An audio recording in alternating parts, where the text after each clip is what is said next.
trips history report. It is right here, as you guys can see. I'm going to click on that. We'll talk about the 5.6, and then we'll talk about what's available on 5.5 following. So if you give us a sec, I'm sure we'll answer your question. So I'm just going to press this, click on this little yellow piece right here. This little yellow piece will remove and bring back this menu bar. So I just click on that, and it removes the menu for us, and it gives us a clearer view of the whole software. Can I just interject real quick, Heather? You bet. The reason that we went to the little orange bars is this same software that we're looking at here, everything that doesn't have the little bounce out on it that we just showed you, everything that's in the web-based version, you can view this on your iPhone, your Android phone, your laptop, your iPad. It works on all of those non-traditional computer interfaces. So the idea is that by having these smaller buttons, everything is kind of minimized for saving screen space, because we are working in a world where the computers are getting smaller, the phones are getting bigger, and they're going to be one and the same very soon. Okay. So now we're just trying to make it easier to see the relevant data, and all the extra things like these buttons are made very small, and then you can expand and close them very easily to see exactly what you're trying to look at. I'll be quiet again. No, actually, Steph, that was a good segue, because this trips history report, as I'm sure a lot of our users out there have found, is somewhat different than what they're used to. And I mean, you know, change is good.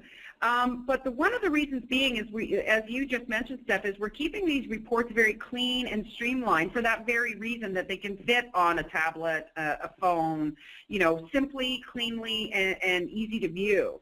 So that is one of the reasons why you find these particular reports do look a little more streamlined than what you're used to. So in this trips history, guys, all the same data is here. You can see here, and in fact, a little bit more. So you can see here now that we populate the previous stop parked at last night, which is super handy when it comes time to report in terms of where they left, or where they ended up last night and where they left from first thing in the morning.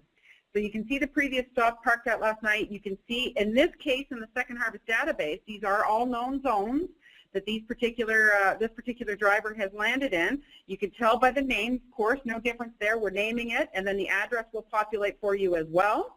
And then underneath is the line in terms of the color coding that you've chosen to represent that particular zone type.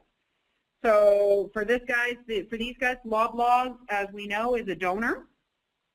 They donate food. Grocery stores donate food to Second Harvest, and then Second Harvest delivers it to all the food banks in the area, in the Toronto area.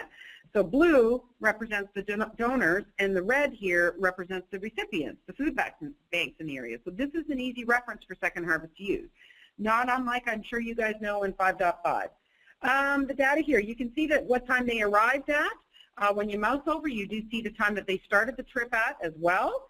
And then over here, you see the total stop time, the total drive time, and the miles or kilometers driven to get there. So all the data is still here for you guys to use. It's fantastic. A couple of extra features here. The exception rules. The exception rules that are set up in your solution, now they show up in this particular report, excuse me, as a caution. As a cautionary exclamation point icon here, and when you mouse over it, as you can see, the exception rules that have been broken will highlight. Now, I do want to point out here, guys, that this is a demo database, and there's often duplicates of exception rules and items like that in this particular database, because we kind of play in it and create stuff and maybe not clean it up as much as maybe we should. So that's why you're seeing two different idling rules here. In your databases, you wouldn't necessarily, unless you have two different time thresholds. The other thing I'd like to point out here that's new in 5.6, which is this fantastic little speed profile box here. So this